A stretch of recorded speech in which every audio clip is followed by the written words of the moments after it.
ते जगत् तयि तत्पाल्यते देवी तमस्सन्ते च सर्वदा विशिष्टो सृष्टिरूपातं स्थितिरूपा च पालने तथा संहृतिरूपान्ते जगतस्य जगन्मयी जगन्माता। ওই তম স্বাহা তম সদা সে স্তোত্রটিতে আছে, তাই না? তৈব ধার্যতে সর্বম তৈ তৎসৃজ্যতে জগৎ তৈ তৎপাল্যতে দেবী তমস্যন্তে চ সর্বদা विशिष्टो सृष्टिरूपातं स्थितिरूपा च पालने तथा संहृतिरूपान्ते जगतस्य जगन्मये। অর্থাৎ সেই জগন্মাতা যিনি আমাদেরকে ধরে রেখেছেন, যিনি সৃষ্টি করেন, যিনি পালন করেন, এবং সেই অন্তে আমরা মায়ের কাছেই ফিরে যাই।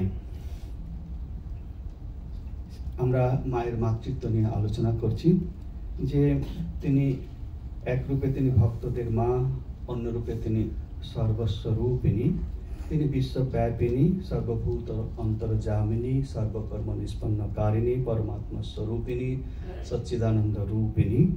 সেই সচ্চিদানন্দ রূপিণী পরমাত্মা স্বরূপিণী দেবী, তাকে আমরা স্নেহঘন মূর্তিতে মা শারদা হিসাবে পেয়েছি। রাসবিহারী মহারাজ আমরা জানি যে খুব কম বয়সে মায়ের কাছে মায়ের সেবায় এসেছিলেন। তিনি জিজ্ঞাসা করছেন, তুমি কি সকলেরই মা? মা উত্তর দিলেন, হ্যাঁ। পুনরায় প্রশ্ন হইল, এইসব ইতর জীবজন্তুরও মা? মা বলেন, হ্যাঁ, এদেরও। আমরা জানি যে মায়ের জয়রামবাটি যে পরিবার, সেখানে সে গঙ্গারাম নামে পাখিটিও আছে, তাই না? সেই পাখিটিও মা মা ডাক শুনেছিলেন, এবং সেখানে ভক্তদের এবং ব্রহ্মচারীদের বা অন্যদের নামও তিনি শিখে ফেলেছিলেন। সেই পাখিটি মাঝে মাঝে মা মা বলে ডাকতো।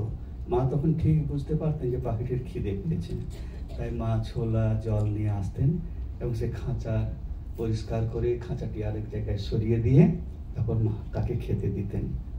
আমরা জানি যে একদিন একটি বাছুর সেইটি খুব ডাকছে, হাম্বা হাম্বা করে ডাকছে। তো বাড়ির অন্যান্য সকলেই যখন বিচলিত, মা কিন্তু অবিচলভাবে তার কাছে ওই বাছুরটির কাছে গেল এবং বাছুরটির কাছে গিয়ে বাছুরের যে তলপেট সে নাভির কাছে হাত বুলোতে লাগলেন। কিছুক্ষণ পরে তার সেই পেটের ব্যথা কমে যায় এবং বাছুরটিও সেই ডাক ছেড়ে যে হাম্বা হাম্বা ডাকছিল সেটিও কমে যায়। এরকমভাবে বিড়ালের ঘটনা তো আমরা জানি, তাই শাস্ত্রে যেটি আমরা পাই যে আব্রহ্ম কীট জননী আব্রহ্ম পিপিলিকান্ত জননী, সেই পিপিলিকা থেকে আরম্ভ করে ব্রহ্ম পর্যন্ত, তৃণগাছিটি থেকে আরম্ভ করে বসে ব্রহ্মলোক পর্যন্ত সমস্ত কিছু সৃষ্টির এলাকা, এবং সেই সৃষ্টির এলাকা মাই অনন্ত ব্রহ্মাণ্ড মণ্ডলী, তিনি সকলের মা। মায়ের যে কথাবার্তা এবং তার যে ব্যবহার, সেই ব্যবহারগুলো ছিল ওই বলছিলাম যে কোনো দার্শনিক ভিত্তিতে কথা বলছেন, কোনো জটিল তত্ত্ব কথা বলছেন, এরকম কিছু নয়। তার যে কথাবার্তা এবং ব্যবহার, তার মধ্যে একটা স্বচ্ছন্দ এবং সরস ভাব ছিল। সমাগত ব্যক্তিকে তিনি মুহূর্তের মধ্যে আপনার করে নিতে পারতেন। একজন স্ত্রী ভক্ত, তিনি 3 বার পরপর এসেছেন। একবার মাঘ মাসে এসেছেন, একবার জ্যৈষ্ঠ মাসে এসেছেন, একবার আশ্বিন মাসে এসেছেন। সেই 3টি ঘটনা খুব সুন্দর যে মায়ের বাড়িতে এসে উপস্থিত হয়েছে। মা প্রথমবার বলছেন, ভালো আছো? এবং তারপরে তাকে জিজ্ঞাসা করছেন, বৌমা ভালো আছে? মানে তিনি বয়স্ক মহিলা হবেন হয়তো। দেখুন, বৌমা ভালো আছে? এতদিন আসনি, ভাবছিলুম অসুখ করলো নাকি। মহিলাটি বিস্মিত হইয়া ভাবিতে লাগলেন, একদিনের 5 মিনিটের পরিচয় এতটা ঘনিষ্ঠতা হয় কিরূপে, এইখানে শেষ নহে। মা আদর করিয়া তাহাকে নিজের পাশে তক্তপোষের উপর বসাইয়া বলিলেন, তোমাকে যেন মা আরো কত দেখেছি, যেন কতদিনের জানাশোনা। এবারে তিনি যখন বাসায় ফিরবেন বিকেল বেলা অপরাহ্নে, তো তখন মা নিজে সে বৈকালিক যে প্রসাদ, সেই প্রসাদটি এনে তার মুখে ধরছেন, খাও মা খাও। তো এত লোকের সামনে তার খেতে লজ্জা পাচ্ছেন, তাই তিনি কি করলেন, ওগুলো নিয়ে নিলেন। নিয়ে তারপর বলছেন যে লজ্জা কি? তুমি খাও, তো তবু তিনি খাবেন না। আচ্ছা, খেলেন না। এবারে সে দোতলা থেকে, উদ্বোধনের বাড়ি, দোতলা থেকে নিচে নেমে যেতে হবে। মা বলছেন, তুমি একলা যেতে পারবে তো? মানে কতখানি কনসার্ন, তাই না? যে তুমি নিচে সব রয়েছে, সারদানন্দেরজি রয়েছেন, আরো অন্যান্যরা রয়েছেন, বলছে তুমি একলা যেতে পারবে তো? আমি কি আসবো? মানে যেন সেই দরজা পর্যন্ত এগিয়ে দেওয়া, ঠিক সেই রকম ভাবে। তাই সিঁড়ি পর্যন্ত মা গেলেন। এরপর সেই ভক্ত মহিলাটি, তিনি গ্রীষ্মকালে একবার এসেছেন, জ্যৈষ্ঠ মাসে। মায়ের কাছে যে উপস্থিত হয়েছেন, দেখছেন যে তিনি ক্লান্ত এবং ঘর্মাক্ত, ব্যস্ত, ঘেমে গেছেন। মা যেই দেখেছেন, দেখে বলছেন, শিগগির শিগগির গায়ের জামা খুলে ফেলো, গায়ে একটু হাওয়া লাগুক। তো সঙ্গে সঙ্গে তাকে জামা খুলতে বললেন। আর এদিকে সে মশারির উপর যে পাখা ছিল, সে পাখাটি নিয়ে এসে মা নিজেই পাখা করতে লাগলেন। সে মহিলাকে, ভক্তকে সেবা করছেন, ভক্ত সেবা করছেন। এবারে শিগগির শিগগির জামা খুলে ফেলো, গায়ে একটু হাওয়া লাগুক। আর তিনি নিজেই কি করলেন না, মশারির উপর থেকে সে পাখাটি নিয়ে এলেন। বর্ণনাগুলো কত সুন্দর। তারপরে মহিলা বলছেন, থাক মা, থাক, আমাকে পাখাটা দিন, আমি বাতাস খাচ্ছি। মা বলছেন, সে তা হোক, তুমি একটু পরে নেবে। তার আগে তিনি তাকে একটু জড়িয়ে নিতে চাইছেন। আগে তুমি ঠান্ডা হও গো, আগে তুমি ঠান্ডা হয়ে নাও। সেই ভক্ত মহিলাই আরো পরে আশ্বিন মাসে এসছেন, মধ্যাহ্ন প্রসাদ পাওয়া হয়ে গেছে। শ্রীমা এবারেও তাকে বাতাস করছেন।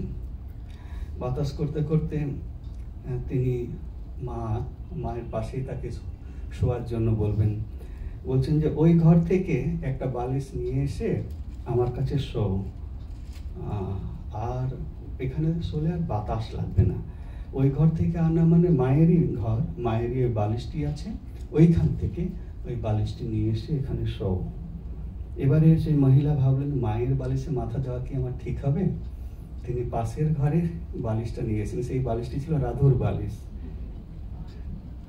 তো মা হেসে একেবারে না থেকে পারছেন না, বলছেন যে ওটা পাগলের বালিশ গো, তুমি ওই বালিশটাই আনো না, অর্থাৎ আমার বালিশটাই তুমি নিয়ে এসো, তাতে কোনো দোষ নেই। মা কিরকম ভাবে আপন করে নিতে পারতেন। তারপর দেখা যাচ্ছে, বর্ণনা পাওয়া যাচ্ছে যে রাধু কিন্তু পাশের থেকে এগুলো সব শুনছিল, দেখতে পাচ্ছিল। তখন মা বলছেন, রাধু আয়, তোর দিদির পাশে শো। মানে কিরকম ভাবে তিনি ম্যানেজমেন্ট করছেন, তাই না? কিরকম ম্যানেজ করছেন ব্যাপারটি, পারিবারিক জীবনে কিরকম ভাবে ম্যানেজ করতে হয় সেগুলো শেখার মতো। এবারে বৈদ্যবংশীয় মহিলা শ্রীমাকে রেঁধে খাওয়াবেন, কিন্তু সেখানে নলিনী দিদি আছে, এরা সব আছে, ব্যানার্জি ব্রাহ্মণ পরিবার।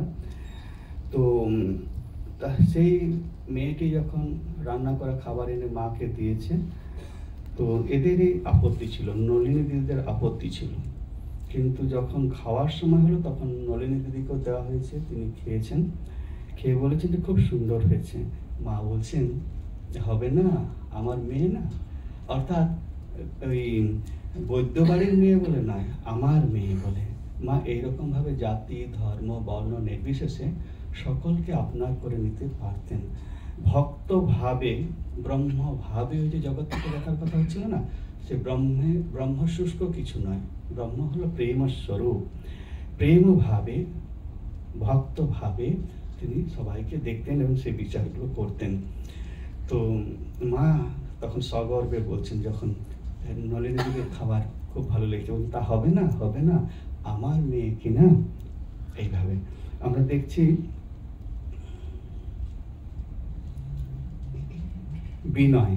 বিনয় বলে একটি গুণ, এই যে মায়ের যে গুণরাজিগুলো আছে তার মধ্যে একটি, যে মা প্রথমেই বলেছেন যে দেখো, আদর্শ হিসাবে যা করতে হয় আমি তা ঢের বাড়া করেছি, অর্থাৎ আদর্শ হিসাবে যা করতে হয় তার থেকে অনেক অনেক বেশি করেছি।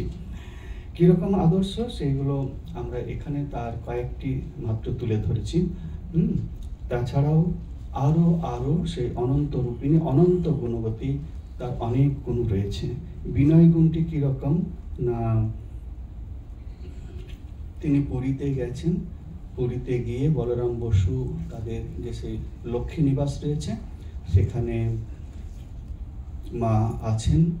এবারে জগন্নাথ দর্শন করতে যাওয়া হবে এবং ওই বলরাম বাবুদের গুরুপত্নী তারা সকলে ওই গোবিন্দ সিংহারি যে পূজারী পান্ডা তাকে সব ব্যবস্থা করবার জন্য বলেছেন এবং সেই পান্ডা পালকির ব্যবস্থা করেছেন, মাকে নিয়ে যাবেন ইত্যাদি। এবং গোবিন্দ কি করলেন, গোবিন্দ সিংহারি তিনি মাকে বললেন, মা পালকিতে উঠুন। মা বললেন যে না, আমি ভগবান দর্শনে যাচ্ছি, আমি পালকিতে যাব না। মায়ের বিনয়ী ভাবটি কীরকম সেটি বোঝানোর জন্য বলা হচ্ছে। তারপর বললেন ঠিক আছে মা, তাহলে পায়েই যদি হেঁটে যাবে তাহলে আগে আগে চলুন। বলছে তাও না, তুমি আগে আগে যাবে, আমি তোমাকে অনুসরণ করতে করতে ভগবানের কাছে যাব। দিনহীন কাঙ্গালিনীর মতো ভগবান দর্শনে যাব, জগন্নাথ দর্শনে যাব। কার্যত তাই হয়েছিল। আবার একটি বিনয়ের ঘটনা, যে মা আছেন, মায়ের অসুখ করেছে, তা শীতলার ওখান থেকে শীতলা মাতার মন্দিরের পূজারী তার ওষুধ মাকে দেওয়া হবে। তো পুরোহিত নিচে এসেই মায়ের জন্য সে ওষুধ দিয়ে যাচ্ছেন। এবারে মা কি করছেন, তাকে প্রণাম করছেন এবং যখন প্রণাম করছেন তখন অন্যেরা বলছেন আপনি অনেকের গুরু, আপনি ব্রাহ্মণী, আপনার পক্ষে এরকম, আপনি জগৎজননী, আপনার পক্ষে এরকম একজন পুরোহিতকে প্রণাম করার শোভা পায় না। তখন মা বলছেন কি জানো, হাজার হোক, সে তো মায়ের পূজারী। আরেক জায়গায় আছে যে ও তো ব্রাহ্মণ, ব্রাহ্মণের ভেগ ধরেও যদি সে যদি কিছু করেও থাকে, ঠাকুর তো আর কিছু ভাঙতে আসেনি, তাই আমার তাকে প্রণাম করা উচিত। বহু জায়গায় তিনি এরকম, গ্রামের দিকে যে জাতিভেদ ছিল, বিভিন্ন রকম উঁচু নিচু এরকম সব ছিল, তাতে করে যেহেতু ব্যানার্জি পরিবার, ব্রাহ্মণ পরিবার, রাধু ইত্যাদি সকলেরা যাতে অন্যদের বড়দেরকে প্রণাম করে, তাতে যে জাতিরই হোক না কেন, সেই শিক্ষা মা দিতেন। তো মায়ের এই বিনয়ী হওয়ার যে গুণটি এবং অন্যকে বিনয়ী হওয়ার শিক্ষাটি সেখানে আমরা পাই। এই যে মায়ের যে গুণের যে সারণীটি এখানে দেওয়া আছে, তাতে দেখুন ডান দিকে সরলতা বলে আছে। এই সরলতা না হলে ভগবানকে পাওয়া যায় না, এই সকল কথা আমরা শুনতে পাই। তো এই সরলতার ক্ষেত্রে যেটি গুরুত্বপূর্ণ কথা হলো যে মা যখন কলকাতায় এসছেন তখন কল ঘরে গেছেন, তাই না? কল ঘরে গিয়ে কল খুলেছেন, এখন টাইম কল, টাইমে জল আসে, তাই দেখা যায় কি যে কল খুলেছেন তখন হুস হুস করে হাওয়া বেরোচ্ছে। মা দৌড়ে পালিয়েছেন, তাই না? পালিয়ে বলছেন ওগো সাপ ঢুকেছে। তো তারপরে অন্যান্যরা হাসাহাসি করছে, মাও হাসাহাসি করছেন, তার সাথে মাও এনজয় করছেন। দিয়ে তারপর মাকে বোঝানো হলো যে না, ওরকম নয়, মানে যখন জল আসা বন্ধ হয়ে যায় তখন স্বাভাবিকভাবে কি হয়, ভিতরে অনেক বায়ু চলে যায়, তারপর কল খুলে সেটি আগে বায়ু বেরিয়ে আসবে, তারপরে বাতাস আগে বেরিয়ে আসবে, তারপর জল আসবে, তাই সেই আওয়াজটি হচ্ছে। মা বললেন ও তাই। সেই হেরোকিন মাজার বা লণ্ঠন মাজার ঘটনাটিও জানি। আগেকার দিনে বাতি জ্বলতো ঘরে, তাই না? সেই কুলুঙ্গিতে একটা প্রদীপের মতো, তাতে তেল আর সলতে, তাতে বাতি জ্বলতো। আরেকটু ডেভেলপ হয়েছে কি, হেরোকিন এসছে, লণ্ঠন এসছে, কিন্তু ওই যে লণ্ঠনটিকে উপরের দিকে একটু জায়গা আছে যেখানে একটু খুলতে হয়, খুলে ওইটি পরিষ্কার করতে হয়। তো মা ওইটি পারতেন না, পেরে উঠতেন না। তো তখন বলছেন যে দেখো, ওই ওদের বাড়ির ওই যে বউ, ও না ঘড়ি দেখতে জানে, মানে ঘড়ি দেখতে জানাটাও অনেক বড় জ্ঞানী এটা। তাই কলকবজা, এই ঘড়ি দেখা, এইগুলো মায়ের কাছে খুব ধাঁধার মতো ঠেকতো, যেমন ঠাকুরের কাছে সেই অঙ্কের ধাঁধা ঠেকতো না, ঠিক সেরকম ভাবে। তো এই যে মা খুব সরল ছিলেন, এই সরলতাও একটি গুণ। এই সরল ছিলেন বলেই সেই যে একটা সংকট, যে সংকটে টেলোভেলোর মাঠে সেই দুর্ধর্ষ ডাকাত দস্যু তার সামনে পড়ে গেছেন মা কিন্তু সরলভাবেই বলছেন, দুর্ধর্ষ ডাকাত যখন বলছেন কে ওখানে, কর্কশ বাক্যে, কোথায় যাবে? মা বলছেন পূবে যাবো বাবা, তোমার জামাই রানী রাসমণির মন্দিরে থাকেন। তোমরা যদি সেখানে পৌঁছে দাও তাহলে তোমায় খুব আদর যত্ন করবে, এই সকল কথাগুলো আছে। তখন ওই দুর্ধর্ষ ডাকাত বলছেন, ভয় নেই, মেয়ে মানুষ আছে, তাই না? ততক্ষণে দেখছেন যে সেই মেয়ে মানুষ অর্থাৎ সেই তেলুগুলো ডাকাতের স্ত্রী এগিয়ে আসছেন। তখন মা সারদামণি ওই ডাকাত মায়ের কাছে চলে গেছেন, ভাগ্যিস তোমরা এলে, তাহলে তা না হলে যে আমার কি হতো কে জানে। এমন সরলতা, এই সরলতার জন্যই ওই দুর্ধর্ষ ডাকাতের মধ্যে বাৎসল্য ভাবের উদয় হয়েছিল, যে মেয়েটিকে দেখে তাদের মনে হয়েছিল যে সে নিজেরই মেয়ে। আরেকটি শোনা যায় যে কালী রূপে দর্শন হয়েছিল, সেটি আলাদা কথা। কিন্তু মায়ের এই যে সহজ সরল এবং সহজ সরলতার মধ্য দিয়ে ওই দুর্ধর্ষ ডাকাতের যে কঠিন হৃদয়কেও কিরকম গলিয়ে দিতে পেরেছিলেন। তেজস্বিতা গুণটিও এই গুণগুলোর মধ্যে রয়েছে। সেই তেজস্বিতা গুণটির মধ্যে আমরা দেখেছি যে মা উদ্বোধনের যে দোতলার বাড়ি, সেই মায়ের ঘরটিতে রয়েছেন। ঘরের উত্তর দিকে যে বারান্দা, সেই বারান্দায় বসে জপ করছেন। জপ করতে করতে করতে করতে তিনি শুনতে পাচ্ছেন যে ওই যে বস্তি রয়েছে, সেই বস্তিতে এক পুরুষ মানুষ তার স্ত্রীকে খুব মারছেন। তো দিয়ে যখনই ওই আওয়াজ পেয়েছেন, তো আওয়াজটি আসতেই মায়ের মালা হাত থেকে খসে পড়লো এবং মা তখন তার সেই প্রলয়ঙ্করী মূর্তি ধরলেন। ওরে মিনসে, তুই বউটাকে মেরে ফেলবি নাকি? যেই এরকম মায়ের প্রলয়ঙ্করী মূর্তি এবং ওই শব্দ শুনতে পেয়েছেন, তখন ওই যে পুরুষ মানুষটি, সে কিন্তু সেই বর্ণনা আছে এরকম যে সাপের মাথায় যেমন ওই মাদুলি ছোঁয়ালের ফনা নামিয়ে দেয় ইত্যাদি, সেরকম মাথা নত করে বেরিয়ে গেল ইত্যাদি। কিন্তু যে মা লজ্জাবতী, ঘোমটার মধ্যে সবসময় মুখ রাখতেন, কিন্তু প্রয়োজন হলে এইরকম তার তেজস্বিতার গুণটিও আমরা দেখেছি। আমরা হরিশের ঘটনাটা তো আমরা জানি, সে বগলার মূর্তিতে মা নিজেকে বলছেন নিজ মূর্তি ধরলুম। নিজ মূর্তি মানে সে বগলার মূর্তি সেদিন তিনি ধরেছিলেন এবং সে হরিশের বুকের উপর চড়ে তার জিভ টেনে ধরেছিলেন এবং গালে থাপ্পড় দিয়েছিলেন। সেইভাবে তিনি তাকে শিক্ষা দিয়েছিলেন। করুণা একটি গুণ, সেই গুণটিও মায়ের মধ্যে ছিল এবং সেই গুণটি, এই যে মায়ের গুণের যে সারণী রয়েছে তার মধ্যে রয়েছে করুণা। আমরা জানি সেই বিনোদ বিহারী, পদ্ম বিনোদ বলে, এই বিনোদ বিহারী মাস্টার মশাইয়ের যে স্কুল, সেই স্কুলের ছাত্র ছিল এবং পরবর্তীকালে থিয়েটারে যাতায়াত এবং অন্যান্য ভক্তদের সাথে যখন যোগাযোগ হচ্ছে, তখন তার নাম হয়ে যায় পদ্ম বিনোদ। তিনি নেশাপান করতেন এবং অসঙ্গ দোষে, এই সঙ্গদোষে তার মধ্যে যে পরিবর্তন এসেছিল এবং পরিবর্তনের ফলে সে অনেক রাত্রি করে বাড়ি ফিরত মায়ের ওই বাড়ির পাশ দিয়ে। সেই ঘটনাটি খুব সুন্দর।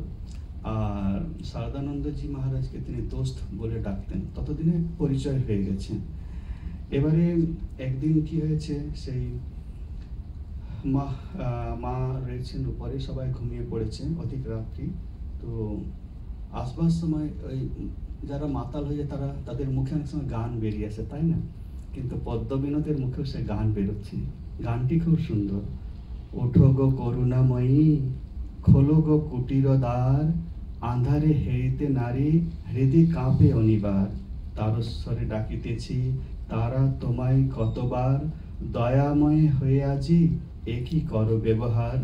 সন্তানে রেখে বাহিরে, আছো শুয়ে অন্তঃপুরে, মা মা বলে ডাকো মোরে, হলো মা মা বলে ডেকে মোর, হলো অস্থি চর্মসার। ধ্বনি বর্ণ তাল লয়ে 3 গ্রাম বসাইয়ে, এত ডাকি তবু নিদ্রে ভাঙে নাকি মা তোমার। খেলায় মত্ত ছিলাম বলে বুঝি মুখ বাঁকাইলে, চাও মা বদন তুলে খেলিতে যাব না আর।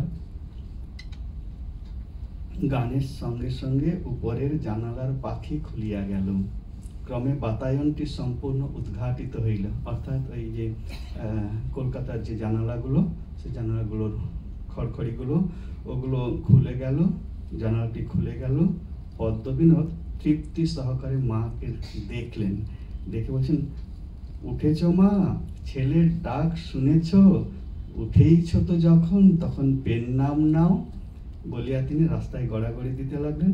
অবশেষে পথের ধুলি মাথায় তুলিয়া পুনর্বার গান গাইতে লাগলেন। পুনর্বার তিনি গান গাইছেন, যতনে হৃদয়ে রেখো আদরিনী শ্যামা মাকে, মন তুমি দেখো আর আমি দেখি, আর যেন কেউ না দেখে।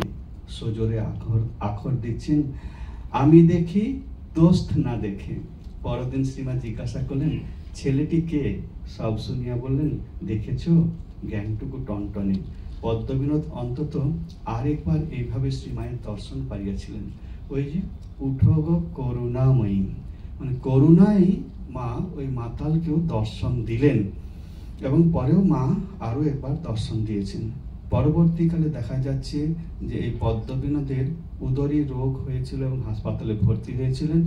হাসপাতালে যখন ভর্তি আছেন তখন তিনি কথামৃত আনিয়ে নিয়ে কথামৃত শুনতেন, কেউ পাঠ করে তাকে শোনাতো, এবং এই অমৃতবাণী শুনতে শুনতে নয়ন কোণে 2 ঘন্টা জল ফেলতে ফেলতে রামকৃষ্ণ উচ্চারণ করতে করতে অমরধামে চলে গেছেন। মায়ের কাছে যখন এই কথাটি এলো, মা বলছেন, তা হবে না, ঠাকুরের ছেলে যে কাদা মেখেছিল, এখন যার ছেলে তার কোলেই ফিরে গেছে।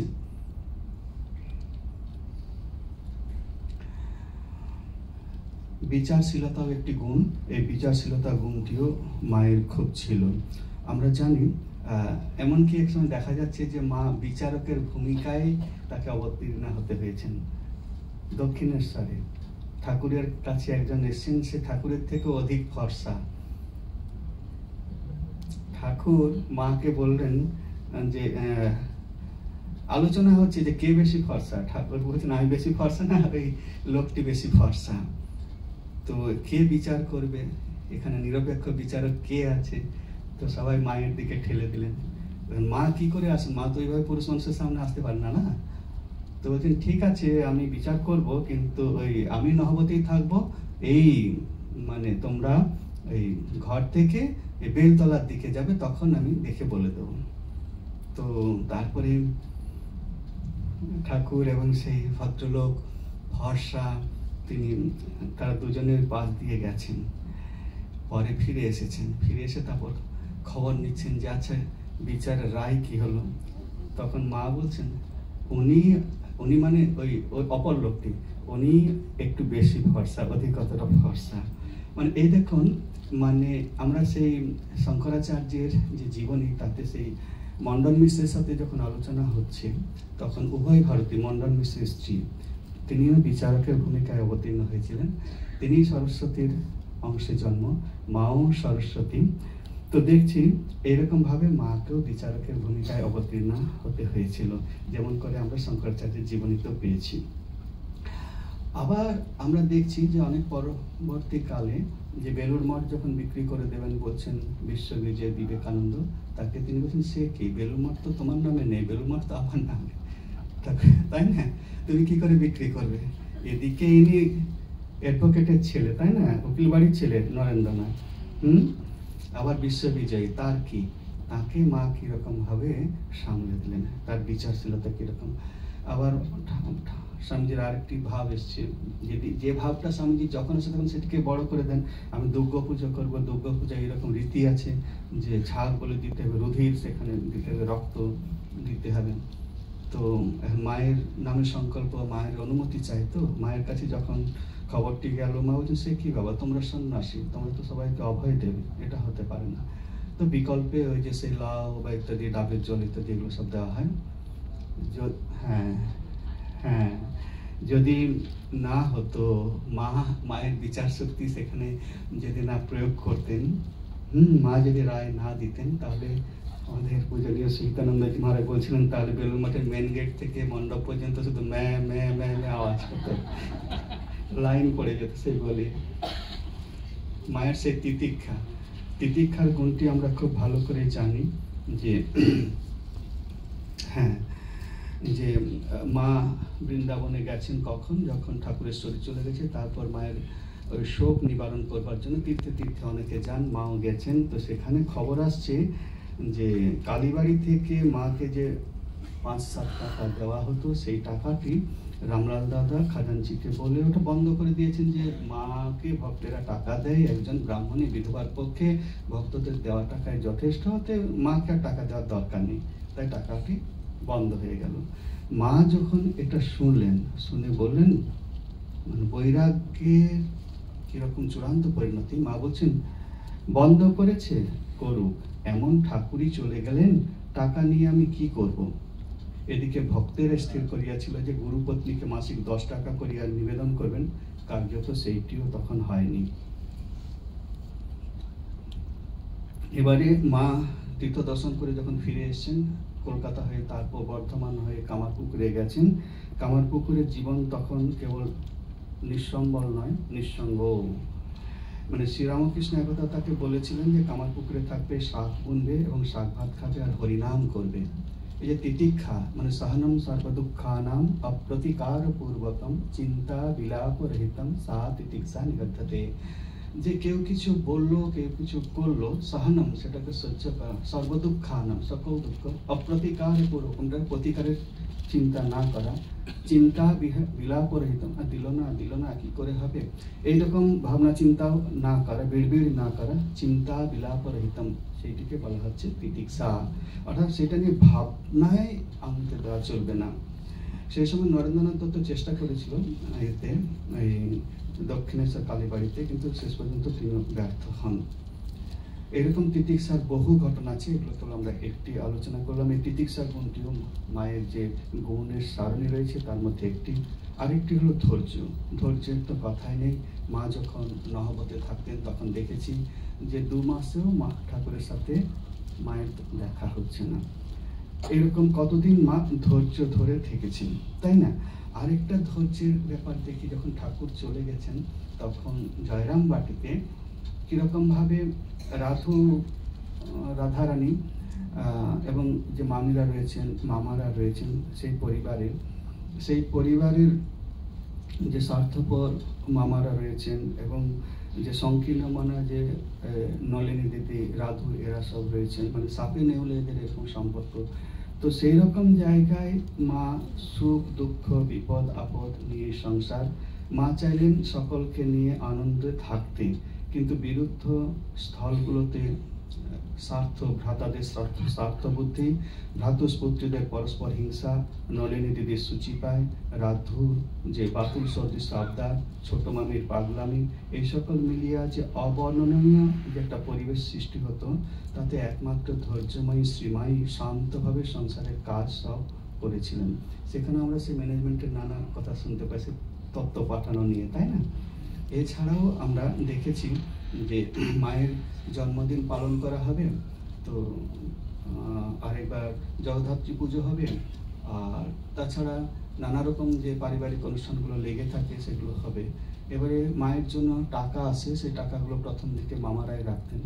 পরবর্তীকালে মায়ের সেবক যখন থাকতে শুরু করলেন তখন সেবক রাখছেন, কিন্তু একটি বাক্স থাকতো, সেই বাক্সে যখন প্রয়োজন হতো তখন মা বলতেন ওখানে আছে নিয়ে নাও। আবার কেউ মা নিজেও যখন কেনাকাটা করছেন তখন মুঠো নিয়ে, এক মুঠো নিয়ে সামনে তাকে দিয়ে দিলে তোমার যা পাওনা তুমি নিয়ে নাও, এবারে বাকিটা এখানে থাকলো।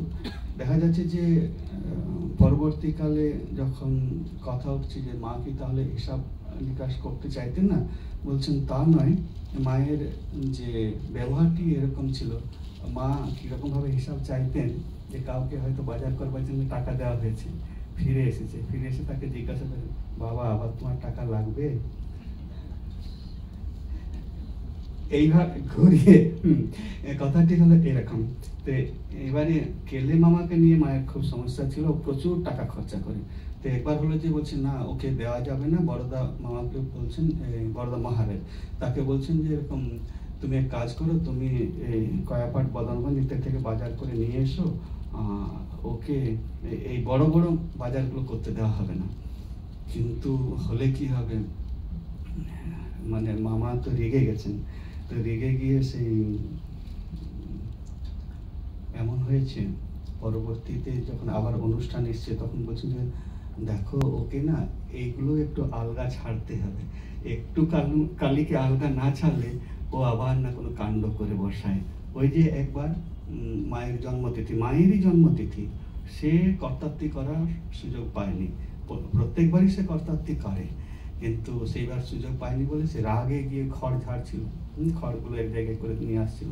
তো তখন কি হবে, ওদিকে রাগ করে আছে, দিদির এদিকে জন্মদিন পালন হচ্ছে, দিদি কি করে, মা সবাইকে খাইয়ে তারপর তো খাবেন, কিন্তু সে আসছে না, খাওয়া হচ্ছে না। তো তখন মা সেবককে পাঠালেন, সেবক গিয়ে দেখছেন যে মামা টঙ্গে আছে, চড়ে আছে, এখন মামাকে কিছু বলা যাবে না, তাই মামা খড় তুলছে, খড়গুলো গুছোচ্ছে, উনিও তার সাথে লেগে গেলেন, মামাকে সাহায্য করতে লাগলেন। তখন মা বলছেন, বাবা তুমি, কিছুক্ষণ পরে, বাবা তুমি আবার আমাদের সাথে কষ্ট করছো কেন? তখন সুযোগ পেয়ে গেছেন, বলছে তোমার জন্য মায়ের এখনো খাওয়া হয়নি। তখন ও দিদি এখনো খায়নি, তা তো আমি জানি না, চলো চলো। দিয়ে তারপর মা দেখছেন পা ছড়িয়ে বসে আছেন, তখন তার খাওয়া হলো, দিদি শান্ত হলেন, তারপর তিনি খেলেন। তো এই যে ধৈর্য ধরে পারিবারিক কিরকমভাবে সমস্যাগুলো তিনি মেটাচ্ছেন। শ্রমশীলতা একটি গুণের কথাই সারণীতে আছে। শ্রমশীলতা বলছিলাম যে একেবারে সেই জয়রাম বাটিতে ছেলেবেলায় ওই দল ঘাস কাটা, মায়ের ওই যে ধান ভানা থেকে আরম্ভ করে যে নাওয়ানো, ছেলেদের ভাইদের নাওয়ানো খাওয়ানো, এই কাজগুলো তো করতেনই, মাকে সাহায্য করতেন। পরবর্তীকালে নহবত এবং কাশীপুরে, তারপর শ্যামপুকুর বাটিতে মা কি পরিশ্রমী না করতেন। 3 ঘন্টার বেশি ঘুমাতে পারতেন না শ্যামপুকুর বাটিতে, কারণ ওখানে স্নান করবার জায়গা একটি। মা 3টার সময় ভোরবেলায় উঠে নিচে নেমে স্নান করে উপরে উঠে যেতেন। উপরে আবার থাকবেন কোথায়, মাত্র 4x4 একটি চালা ছিল, সেখানে মাকে থাকতে হতো, সেখানে রান্না বান্না, সেখানে সমস্ত কিছু। তো এই পরিশ্রম বা শ্রমশীলতা, এই গুণটি মায়ের ছিল, সেবা পরায়ণতার গুণটি মায়ের ছিল। এই যে সারণীগুলো আছে, সেখানে মায়ের মাতৃত্ব, মায়ের সরলতা, মায়ের তেজস্বিতা, মায়ের করুণা, মায়ের তিতিক্ষা, মায়ের সেবা পরায়ণতা, মায়ের বিনয়, এই গুণগুলো আমরা আলোচনা করলাম। মায়ের যে উদারতা, ওই তখনকার দিনের যে ব্রাহ্মণী বিধবা, হিন্দু ব্রাহ্মণী বিধবা, তার পক্ষে অন্যান্য জাতির সাথে উঠা বসা বা ইত্যাদি এগুলো খুবই কঠিন ছিল, এমনকি এক ঘরে করে দিত, এমনকি মাকে কয়েকবার ফাইনও করেছে গ্রামের মোড়ল, তাই না? ওই যে জিপটা আর এদিকে রয়েছে, তো সেখানে যে গ্রামের যে জমিদার ফাইন করেছেন, পরবর্তীকাল সে কাইজার ললিত বাবু গিয়ে সেইগুলো সব উদ্ধার করেছেন। এরকম সব নানা ঘটনা আছে ঠিকই, কিন্তু তখনকার যে পরিবেশ, তখনকার যে সমাজ, সে সমাজে কিন্তু এইগুলো অত সোজা ছিল না। তারপর আবার নিবেদিতা এলেন, বিদেশি সাহেব মেম তারা আসছেন, এবং তাদের সাথে তিনি ওঠা বসা করছেন, এবং মায়ের জন্য খাবার নিয়ে আসছেন, সেগুলো গ্রহণ করছেন, মা কিছু দিচ্ছেন, সেগুলো তারা গ্রহণ করছেন। কেবল নিবেদিতা নন, মিস ম্যাকলাউড এসছেন, অলিবুল এসছেন, সিস্টার ক্রিস্টিন এসছেন মায়ের কাছে, এবং মা পরবর্তীকালে ওদের কিছু আদব কায়দা শিখে নিয়েছিলেন, হ্যান্ডশেক করা এবং তার সাথে সেকেন্ড করতেন। তো এমনকি নিবেদিতা তারা খ্রিস্টমাস ইভ ক্যারল গান কীরকম হয়, 2টি ক্যারল গান শুনিয়েছিলেন, তার অর্থ বলে দিয়েছিলেন। মা খুব খুশি হয়েছিলেন। চার্চে কীরকম করে বিয়ে হয়, বিয়ের মন্ত্রগুলো কি সুন্দর সুন্দর, সেগুলো সব মা শুনেছিলেন। খুব খুব ভালোবাসতেন, আন্তরিকভাবে ভালোবাসতেন। নিবেদিতা একবার এই ডিসেম্বর মাসে, এই 11 তারিখে তিনি একটি চার্চে গেছেন কেমব্রিজে, সেখানে বলছেন তিনি চার্চে গিয়ে মাতা মেরির দিকে তাকিয়েছেন, কিন্তু মনে পড়ছে উদ্বোধনের মাকে, সাধের মা। আজ সকালে, খুব সকালে আমি গির্জায় গিয়েছিলাম, যখন সেখানকার সবাই যিশু মাতা মেরির কথা ভাবছিল, তখন হঠাৎ তোমার কথা আমার মনে হলো। তোমার মন ভোলানো মুখখানি, তোমার স্নেহ দৃষ্টি, তোমার সাদা শাড়ি, তোমার হাতের বালা, আমি সবই প্রত্যক্ষ করলাম। ভালোবাসায় ভরা মা আমার, তোমার সেই ভালোবাসায় আমাদের মতো উচ্ছ্বাস বা উগ্রতা নেই, এই জগতের ভালোবাসাও তা নয়। স্নিগ্ধ শান্তির মতো তা সকলের কল্যাণ নিয়ে নেমে আসে, এতে কারুর কোনো অকল্যাণের ছোঁয়া লাগে না। লীলা চঞ্চল সোনালি আলোর আভা যেন।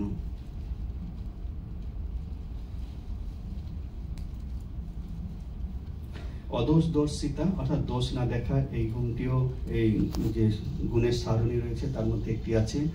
মা তো নিজেই বলেছেন না, যখন অন্নপূর্ণার মা এসে তার মনের কথা বললেন, দুঃখের কথা বলছেন, তখন মা বলছেন, যদি শান্তি চাও মা তো কারো দোষ দেখো না, দোষ দেখবে নিজের। জগৎকে আপনার করে নিতে শেখো, কেউ পর নয় মা, জগৎ তোমার আপনার। এবারে কথা হলো কি, এইটি একটি অতি গুরুত্বপূর্ণ কথা, যে আমরা যদি শান্তিতে থাকতে চাই তাহলে অদোষদর্শিতা এই গুণটি আমাদের নিজেদের মধ্যে আয়ত্ত করতে হবে। দোষ দেখলে নিজেরই মনটা দূষিত হয় এবং নিজেই বেশি কষ্ট পায়। তিনি খোঁড়াকেও খোঁড়া বলতে পারতেন না, তোমার পাটা এরকম কেন হলো গো, এরকম ভাবে ঘুরে। আজকাল তো যে দিব্যাঙ্গ, তাই না, ফিজিক্যালি চ্যালেঞ্জড, হ্যাঁ, এই সকল কথাগুলো সব আসছে। সংযমের ব্যাপারটি এরকম যে মা, সংযম গুণটিও এখানে একটি গুণের মধ্যে রয়েছে। মা তখন কামার পুকুরে ঠাকুরের চলে গিয়েছে এবং তীর্থ দর্শন করবার পর মা সেখানে একাকী আছেন। ভক্তদের মধ্যে কেউ একজন গিয়েছেন, গিয়ে খুব ইচ্ছে হলো যে মায়ের চরণ যুগলের ওই ছাপ নেবেন, অর্থাৎ পায়ে আলতা দেবেন, পায়ে আলতা দিয়ে তার ছাপ নিয়ে তিনি ফিরবেন। মা বলেন, না বাবা, এটা এখানে হবে না, এক্ষুনি যদি আমি পায়ে আলতা দিই তাহলে এই যে কামার পুকুরের লোকেরা, অন্যেরা নানা রকম বলা কোয়া করবে। অর্থাৎ কত দিক মেনে, কত সংযমে তিনি থাকতেন।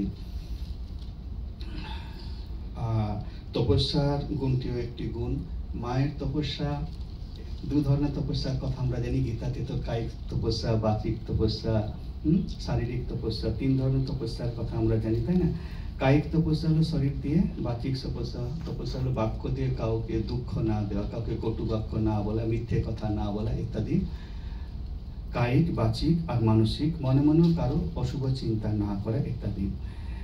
আর এমনিতেও নানা রকম যে সাধনা বা তপস্যার কথা আছে সেগুলো আমরা শুনি। মা নিজে সেই ধরনের তপস্যার কথা যদি বলি তাহলে পঞ্চতপা তপস্যা মা করেছিলেন, তাই না, এই নীলাম্বর বাগান বাড়িতে। যখন ওই শোক মায়ের কিছুতেই যাচ্ছে না, তখন নেপালি এক সাধনী তিনি বলেছিলেন, মাই পঞ্চতপা করো, কাশিতে বলেছিলেন। কিন্তু তখন মা শুনেছিলেন, কিন্তু তখনই তিনি কোনো সিদ্ধান্ত নেননি। পরবর্তীকালে কামারপুকুরে তার দর্শন হচ্ছে যে এক 15 বছরের গেরুয়া পরা এক নারী তাকে দর্শন দিচ্ছে এবং তাতে উৎসাহিত করছে, এবং সেখানে একজন দীর্ঘ চুল দাড়ি রয়েছে এরকম একজন সন্ন্যাসীও মাকে দর্শন দিচ্ছেন এবং মা দেখছেন এবং মাকে বলছেন পঞ্চতপা করার কথা। তো পরবর্তীকালে যখন তিনি নীলাম্বর বাগান বাড়িতে ছিলেন, পঞ্চতপা করেছিলেন। পঞ্চতপা যে উপরে সূর্যের তাপ আর চারপাশে ঘুঁটি দিয়ে সেই তাপ, এই 4টি আর উপরে 5টি, এই 5টি তাপ নিয়ে 7 দিন ধরে মা ছিলেন, যোগিন মাও সাথে ছিলেন। তো তাতে করে যে বাইরের যে তাপ আর ভিতরের যে তাপ, বাইরের তাপ দিয়ে ভিতরের তাপকে নিউট্রাল করা, এরকম একটা ধারণা থেকে পঞ্চতপা বা এই অনুষ্ঠানগুলো করেছিলেন। কিন্তু মা নিজেই বলেছিলেন এগুলো মেয়েলি ব্রত, এইগুলো অন্যদের করবার প্রয়োজন খুব একটা নেই। তপস্যা হলো সেটি যে সারা জীবন ধরে মা একটা তপস্বিনীর মতোই জীবনযাপন করেছেন সারা জীবন ধরে। এই যে সহ্য করা, এটা তো তপস্বীর গুণ, তাই না। এই যে তিতিক্ষা, এটা তো তপস্বীর গুণ। এই যে ত্যাগ, এটা তপস্বীর গুণ।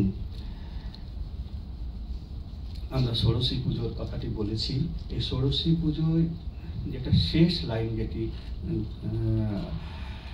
নিরপেক্ষ জীবনী লেখক স্বামী গম্ভীরানন্দজি মহারাজ তিনি বারবার করে জায়গাটায় পয়েন্ট আউট করেছেন যে এরপর থেকে, মানে ষোড়শী পুজো হয়ে গেল, ষোড়শী পুজোর পর থেকে মা জগৎকে ব্রহ্মভাবে দেখতে লাগলেন।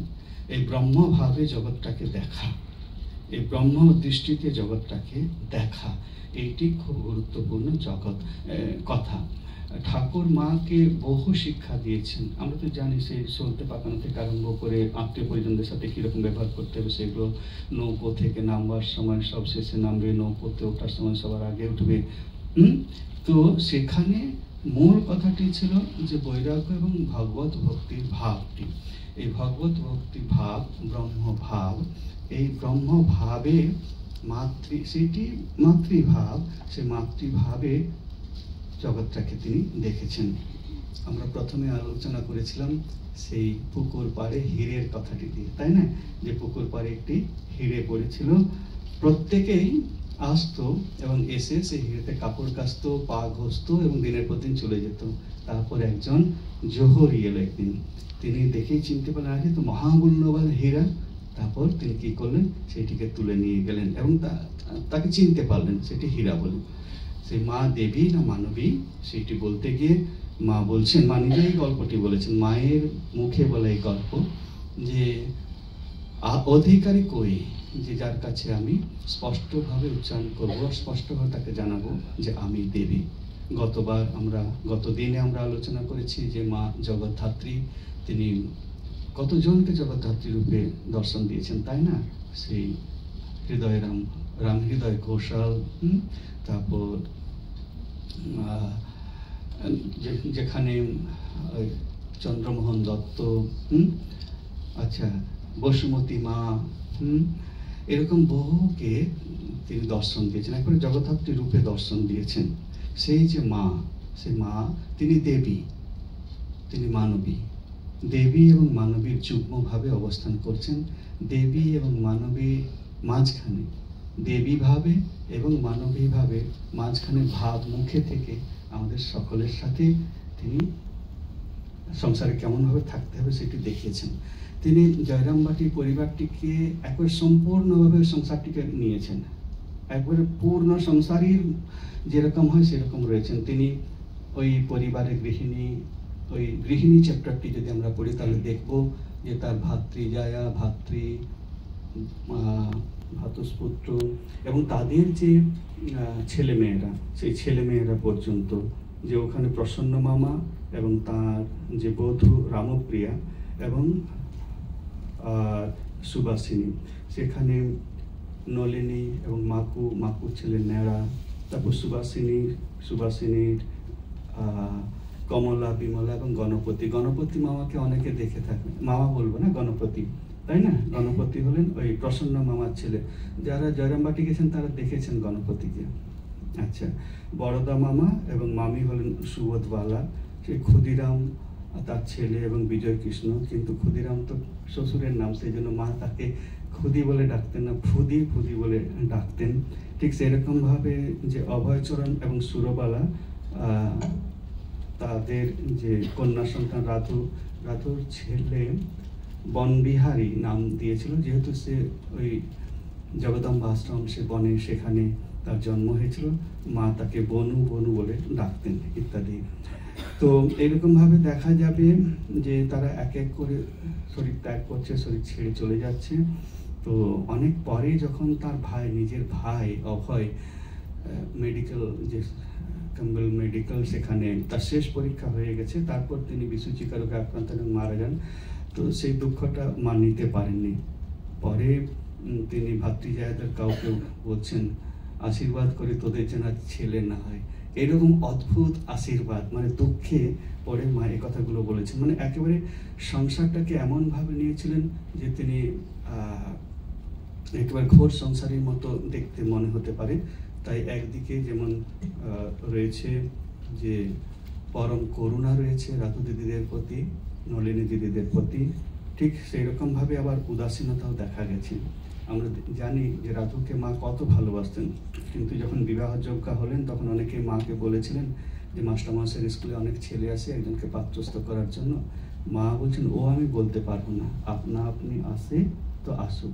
আর কিরকম অনাসক্ত, তাই না? সংসারে আছেন, রাধুকে কত ভালোবাসেন, মানে সীমাহীন ভালোবাসা, সীমাহীন স্নেহ সেই রাধুর উপর। কিন্তু একদিকে আবার উদাসীনতাও আছে, একদিকে পরম অনুরাগ, একদিকে চরম বৈরাগ্য, একদিকে কর্তব্যবোধ আর একদিকে সম্পূর্ণ উদাসীনতা। এটাও আমরা দেখছি সংসারে কেমনভাবে থাকতে হবে সেইটি। আর শ্রী শ্রী মায়ের অনুপম যে মাতৃত্ব, সেই মাতৃত্বের যে আমরা আলোচনা করলাম যে কীরকমভাবে সেই মহিলা একদিন, দুদিন, 3 দিন ধরে এসেছেন এবং মায়ের আশীর্বাদ লাভ করেছেন। মায়ের অপরাজেয় মাতৃশক্তি, যে বিশ্ববিজয়ী স্বামী বিবেকানন্দ, তিনি পর্যন্ত পিছু হটছেন এবং তার কিছু কিছু সিদ্ধান্ত পর্যন্ত মায়ের অনুমোদন না হলে অনুমোদিত হচ্ছে না। ওই যে রামকৃষ্ণ মিশন অদ্বৈতবাদী না দ্বৈতবাদী না বিশিষ্টাদ্বৈতবাদী, সেরকম একবার লিখিতভাবে মা পাঠালেন, সেইগুলো সব পাওয়া যায়। তো তাহলে আমরা দেখছি যে তিনি সীমাহীন স্নেহ রেখেছেন, একবারে সেই স্নেহের কুম্ভ নিয়ে তিনি আমাদের কাছে আছেন ঠিকই, অসীম স্নেহ, কিন্তু স্নেহ বৎসলা হলেও আমরা কিছু কিছু ক্ষেত্রে দেখলাম যে তিনি স্নেহ দুর্বলা ছিলেন না। তাই বলে কিন্তু মা সব জিনিস মেনে নেননি, কোনো কোনো ক্ষেত্রে তিনি কিন্তু বিরূপ মন্তব্য করেছেন, বলেছেন যে আমি এদেরকে নিয়েই থাকবো, ওরা যদি আসতে চায় আসুক। তাই মাতৃস্নেহ আমরা যাতে সবাই লাভ করতে পারি, মাতৃস্নেহের সদ্ব্যবহার করতে পারি, এবং মা যেমন ব্রহ্মভাবে জগৎটাকে দেখতেন এবং আমরাও যাতে এই ব্রহ্মভাবে জগৎটাকে দেখতে শিখি, অনুশীলন করি। এই উপাসনা অংশটি খুব গুরুত্বপূর্ণ। সাধনায় সিদ্ধি লাভ তো হবে, কিন্তু সাধন পর্বে যে সংকল্প এবং সাধনা, তারপর সিদ্ধি লাভ। সেই জন্য আমরা যারা দীক্ষা গ্রহণ করি, দীক্ষা পাই, তারা দেখি তাদের একটি দীর্ঘ জীবন ধরে একটা উপাসনা অংশ থাকে, উপাসনা করতে হয়। উপাসনা করতে করতে করতে করতে আমরা সেই ভগবানকে দর্শন করি, মাকে দর্শন করি। ওম শান্তি শান্তি শান্তি, হরি ওম তৎসৎ, শ্রীরামকৃষ্ণার্পণম অস্তু। আমরা এখানে যে গুণগুলো দেখছি তার মাত্র কয়েকটি আলোচনা করতে পারা গেল। পরবর্তীকালে আপনারা নিজেরাও বাড়িতে হোম টাস্ক হিসেবে, বাড়ির কাজ হিসেবে খুঁজে খুঁজে খুঁজে খুঁজে পয়েন্ট আউট করতে পারবেন।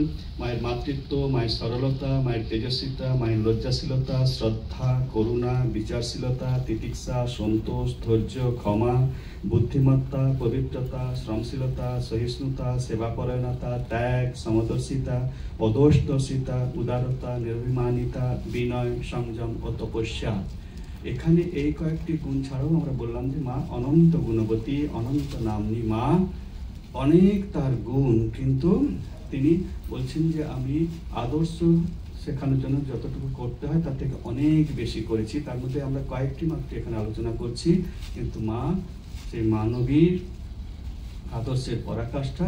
মা আবার দেবীও মানবীয়, দেবীত্ব মানবিত্ব, দেবী ভাব এবং মানব ভাবের মাঝখানে এই ভাব মুখে থেকে তিনি জগতে সংসারে থেকেছেন। আমরাও যাতে সকলে সে ব্রহ্মভাবে থাকতে পারি, এটি মায়ের কাছে আন্তরিক প্রার্থনা।